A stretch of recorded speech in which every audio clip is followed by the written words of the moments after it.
Kind of ఫిల్మ్స్లో అంటే ఇలాంటి young heroes కానీ లేకపోతే సీనియర్ హీరోస్ కానీ ఫిల్మ్స్కి సంబంధించినంత వరకు ఫ్యాంటసీస్ అని కానీ లేకపోతే ఏదో kind of high rank of technologies western film influences కానీ ఇంకోటి కానీ యూత్ ఈ రోజున ఎక్కువగా they are tending to see that kind of films. ఈ సినిమా థియేటర్లో యూత్ని కానీ లేకపోతే ఫ్యామిలీస్ని కానీ లాక్ చేయాలంటే what is your USP in this అండి? రావు రమేష్ గారు ఒక్కరేనా? నాట్లేదు.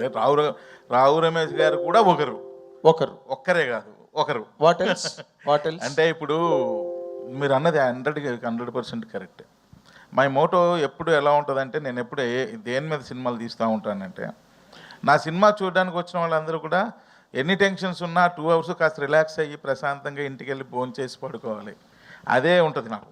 దానిలో అందరినీ కవర్ చేస్తా, యూత్ కవర్ చేస్తా, ఫ్యామిలీ ఆడియన్స్ని కవర్ చేస్తా, మాస్ ఆడియన్స్ని కవర్ చేస్తా, అందరినీ కవర్ చేస్తా. నేను సినిమా చేసేటప్పుడు ఇవన్నీ జాగ్రత్తలు తీసుకుంటా, అందరికీ సాటిస్ఫై చేసే విధంగా. అంటే నేను చేయకపోవచ్చు అందరినీ కూడా 100% బట్ అట్లీస్ట్ నా ప్రీవియస్ ఫిల్మ్స్ వల్ల నాకు తెలిసిందంటే ఓకే, అందరూ హ్యాపీగానే చూస్తున్నారు, మన సినిమాని ఆదరిస్తున్నారు. అదే ఫార్ములాని ఫాలో అవుతా. అంతకు మించి ఇది ఇంకా వేరే ఆలోచన ఏముండదు. రావు రమేష్ గారు, ఈ ఫిల్మ్లో మీరు ఏదో చాలా కొత్త స్టింట్లో కొత్త యాంగిల్స్లో మిమ్మల్ని మీరు ఎక్స్పెరిమెంట్ చేసుకున్నారు. How did you enjoy your character అండి? నార్మల్గా డైలాగులతోనే మీరు బోల్డ్ డ్యాన్స్ చేయింపిస్తారు, బట్ ఇప్పుడు బాడీ చేత కూడా చేయించారు dance. What is the really that attraction that held you? మజాకా అన్నది ప్రతి సీను మజాగా ఎంజాయ్ చేశాను సార్. కాకపోతే నేర్చుకొని చేయగలిగింది కొన్ని. మనం రొమాంటిక్వి ఆడవాళ్ళని చూసి మనం చేయాలంటే కొంచెం ఫెరోషియస్గా యాక్ట్ చేయడం తప్పితే, ఏడిపించడం తప్పితే ఇది కొత్త. అది నాకు చేయడం అది నేను కొంచెం వీళ్ళ గైడెన్స్ అంటే వీళ్ళని మళ్ళీ తప్పుగా రాసికండి, అన్ని లిటరల్గా రాయకండి, ఎలగారికల్గా తీసుకోండి. ప్రతిదీ లిటరల్ బేస్డ్ అన్నాను అనుకోండి. మీరేమో ఎలగారికల్గా మాట్లాడతారు, మేము లిటరల్గా రాయకూడదు. మీరు జనాల గురించి చెప్తారు. ఓకే మీరు అలాగే అది ఇదే సార్ మీతో ఉన్నది. ఎలా ఉందంటే మీతో క్వశ్చన్లు వేయించుకోవడం, డబ్బులు ఇచ్చి చేతపడి చేయించుకోవడం లాగా ఉంది. ఇక ఎంతకన్నా ఇంక లేదు. సినిమా తీసింది ఓ పాపం అట్లాగే అయిపోతుంది. పాపం ఏదో ఉండండి. అయితే చాలా ఎంజాయ్ చేశాను. చేస్తుంటే చాలా హ్యాపీ ఫీల్. ఇలా కొత్త వెర్షను, ఒక కొత్త ఇది మనల్ని ఆవిష్కరించడానికి ఈయనకి, ప్రసన్న గారికి, డైరెక్టర్ గారికి, రాజేష్ గారికి, మన అనిల్ శంకర్ గారికి ముఖ్యంగా థ్యాంక్స్. ఎందుకంటే ఆ వెర్షన్ చేయడం కూడా చాలా ఆనందం పడి చేశాను. నేను చాలా ఎంజాయ్ చేసి మనసు పెట్టి, ఫ్లష్ అండ్ బ్లడ్ పెట్టి, రాత్రి పగలు తెలియకుండా అలా తన్మయత్వం తంది చేశాను సార్. ఏం ఛాలెంజ్ ఏంటి మీకు ఈ క్యారెక్టర్లో? మళ్ళీ ఇదే చెప్తాను, ఆ రొమాంటిక్ యాంగిల్ అని చూసారు. ఒక అమ్మాయిని ఎలా సైట్ కొడతాం, లైఫ్లో చేయలేదు కదా. ఏమంటే పెళ్లి చూపులే ఏమనుకుంటున్నారు సార్ మీరు? మీకు నేను డైరెక్ట్ చెప్తున్నా, ఎంత కష్టం అనుకుంటున్నారు ప్రేమించడమా? అయినది చెప్పండి. ఒక అమ్మాయికి ధైర్యంగా వెళ్ళి, ధైర్యం కావాలి సార్ అమ్మాయికి. అమ్మో చాలా ఇలా వణుకుపోతాయి కాళ్ళు. అంటే ఆ జనరేషన్ మారిపోయింది అంటారా? నాకు తెలియదు, మామూలుగా అడుగుతుంటా. ఈయన నేను ఒక షాట్ అన్సు గారు ఇద్దరిది వైజాగ్లో హిల్ ఏరియాలో మంచిగా ఇద్దరిది మంచి ఎమోషనల్ సీన్. వీర్ జారా అని బాలీవుడ్ ఫిల్మ్. దానిలో సల్మా హీరోయిన్లు 18 years తర్వాత ఆయన జైలు నుండి వచ్చిన తర్వాత కలిసిన తర్వాత వాళ్ళ ఎమోషన్స్ ఎలా ఉంటాయో ఒకసారి క్యాప్చర్ చేయండి సార్ అని నీకు చెప్పా. ఏంటి సార్ అదా నేను క్యాప్చర్ చేయాలంటే ఇప్పుడు అదే సీన్ మనం తీస్తున్నాం, మీరు రెడీ అయిపోండి అన్న. అనగానే ఫ్రేమ్ పెట్టా, నేను చెప్పా, అన్నీ చేసా, మోకాళ్ళ మీద కూర్చోబెట్టా. పాపం కూర్చోబెట్టి, ఇప్పుడు అమ్మాయి మీ కళ్ళల్లోకి చూస్తుంది, మీరు ఈ డైలాగ్ చెప్పాలంటే కళ్ళల్లోకి చూడడానికి ఎంత ఇబ్బంది పడ్డారని. అంతే, అది రావట్లా, కళ్ళల్లోకి చూడాలి అంటే దానికోసం మీరు కళ్ళల్లోకే చూడాలి. ఎందుకు లెఫ్ట్కి చూస్తున్నారు, ఎందుకు రైట్కి చూస్తున్నారు, ఎందుకు పైకి చూస్తున్నారు, ఎందుకు కిందకి చూస్తున్నారు, మీరు ఒకసారి చూడాలి సార్, మీకు అర్థం అవుతుంది అన్నాడు. మీరు అంత కష్టం అంటారు కదా, అంత కష్టం అంటే నేను ఇప్పుడు చెప్తున్నా మీకు.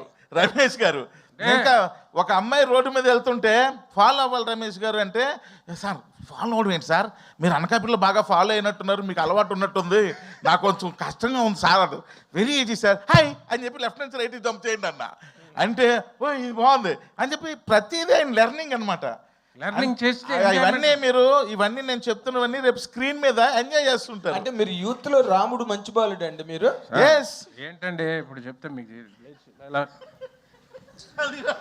నాన్నగారు ఎక్కడ కూర్చుంటే ఇక్కడ ఉండేవాళ్ళు. నాన్నగారు సినిమాల్లో చూపిస్తారే, మధ్యలో చైర్ వేసుకొని వెళ్ళని కూర్చుంటే అటు ఇటు ఉంటారు.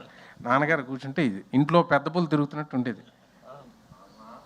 నాన్నగారు అంతేనా, ఒక పేజ్ డైలాగ్ మాట్లాడి ఉంటాను మా నాన్నగారితో లైఫ్ అంతా. ఇప్పుడు అమ్మాయి కళ్ళల్లో పెట్టి కళ్ళు చూడాలి, కామెడీయా బాబోయ్.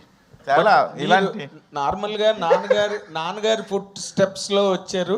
And you're also doing that height of characters in Telugu thank you, sir. Films. Thank you, sir. కానీ నాన్నగారు ఎప్పుడూ చెయ్యని ఒక క్యారెక్టర్ మీరు ఇవాళ చేశారు. Yes sir, love you, thank you sir. ఇప్పుడు అనిల్ గారు ఎక్సలెంట్. అనిల్ గారు సార్, ఒక విధంగా ఇది మీ సిస్టర్ కన్సర్న్ లాంటిది హాస్య మూవీస్, అంతే కదా? సో హారికా హాస్ని తర్వాత సితార్ వచ్చి హారికా హాస్ని మించిపోయి పెద్ద సినిమాలని సితార్ బ్యానర్లో చేసినట్టుగా ఇక ఇప్పుడు ఏకే బ్యానర్ని మించిపోతున్నట్టు కనిపిస్తుంది హాస్య మూవీస్. అంటే ఎప్పటికైనా ఒకళ్ళు మన ఇద్దరు పిల్లలు ఉన్నారు అనుకోండి, ఎవరు టాప్లో ఉన్నా మనం హ్యాపీ ఫీల్ అవుతాం. అర్థమైందండి? Same thing. ఇప్పుడు హాస్యం మీద పెద్ద హిట్ వచ్చింది అనుకోండి, నాకు హ్యాపీ. ఏక మీద వచ్చినా హ్యాపీ. దేని మీద వస్తే హ్యాపీ అంటే మాత్రం 2 కళ్ళు అంటారు కదా, 2 కళ్ళలో ఏ కన్ను పోవాలి, ఏ కన్ను బాగా ఉండాలి అనేది ఎప్పుడు కోరుకోండి. అన్నీ బాగుండాలి, అందరూ బాగుండాలి. సందీప్ గారు, ఏకే బ్యానర్ ఇప్పుడు బౌన్స్ బ్యాక్ అవబోతోంది. ఏదండి? ఏకే బ్యానర్ ఇప్పుడు బౌన్స్ బ్యాక్ అవబోతోంది. ఈ సినిమా ఇండస్ట్రీలో every Friday anything can happen అండి, అంతే. సందీప్ గారు, సందీప్ గారు, సో మీ 15 ఏళ్ళ కెరీర్లో 30వ సినిమా. సో చాలా ట్రైలర్ చాలా ఇంట్రెస్టింగ్గా ఎంటర్టైనింగ్గా ఉంది. సో ఒక ఎంటర్టైన్మెంట్ సినిమా, సో ప్రేక్షకు కావాల్సిన సినిమా వస్తే ఏ విధంగా సో ఎంజాయ్ చేస్తారు, ఏ విధంగా ప్రొడ్యూసర్స్కి డబ్బులు పిలిపిస్తారు అనేది మన సంక్రాంతికి రుజువైంది. సో అలాంటి ఫ్లేవర్ కనబడుతుంది, చక్కగా థియేటర్లోకి ఆడియన్స్ అంతా వచ్చి ఎంజాయ్ చేసేలా సో ఒక ఫన్ రైడ్గా వెళ్ళిపోతుంది. అయితే దీనికి సంబంధించి ఆడియన్స్ని అయితే ఎంత ఎంటర్టైన్ చేసినప్పటికీ వాళ్ళతో మజాకులాడితే వాళ్ళు ఊరుకునేది లేదు, థియేటర్కి వచ్చే పరిస్థితి లేదు. మీరు అదే టైటిల్ చాలా మజాక్ అని పెట్టేసి సినిమా ఆడియన్స్ ముందు రాబోతున్నారు. వాళ్ళు ఎక్స్పెక్ట్ చేసినంత ఎంటర్టైన్మెంట్ మీలో నుంచి ఎంతవరకు డైరెక్టర్ తీసుకున్నారు, మీరు ఈ కథకి సో ఎంతవరకు యాప్ట్ అయ్యారు? ఈ సినిమాలో పనిచేసిన టీం మెంబర్స్ అందరూ కానీ యాక్టర్స్ అందరూ కూడా చేసే పని చాలా సీరియస్గా తీసుకుని చేసేవాళ్ళండి. ఎవరు ఆషామాషిగా వాళ్ళు చేసిన పనిలో చేసే సినిమాని తీసుకునే బ్యాచ్ కాదు.